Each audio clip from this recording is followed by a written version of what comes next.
करणी सेना ने सपा सांसद रामजी लाल सुमन के काफिले पर किया हमला, गाड़ियों के शीशे तोड़े।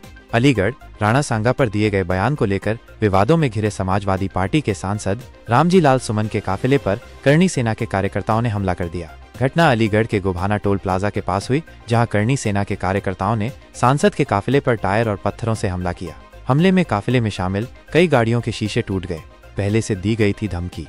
करणी सेना ने सांसद रामजी लाल सुमन के बयान के बाद उन्हें हमले की धमकी दी थी। करणी सेना के प्रदेश अध्यक्ष दुर्गेश सिंह ने हमले की जिम्मेदारी लेते हुए कहा कि जब तक सांसद अपने बयान के लिए माफी नहीं मांगते, तब तक विरोध और हमले जारी रहेंगे। प्रशासन पर उठे सवाल। करणी सेना द्वारा पहले से दी गई धमकी के बावजूद प्रशासन द्वारा सुरक्षा के पर्याप्त इंतजाम न किए जाने पर सवाल उठ रहे हैं। बयान का विवाद।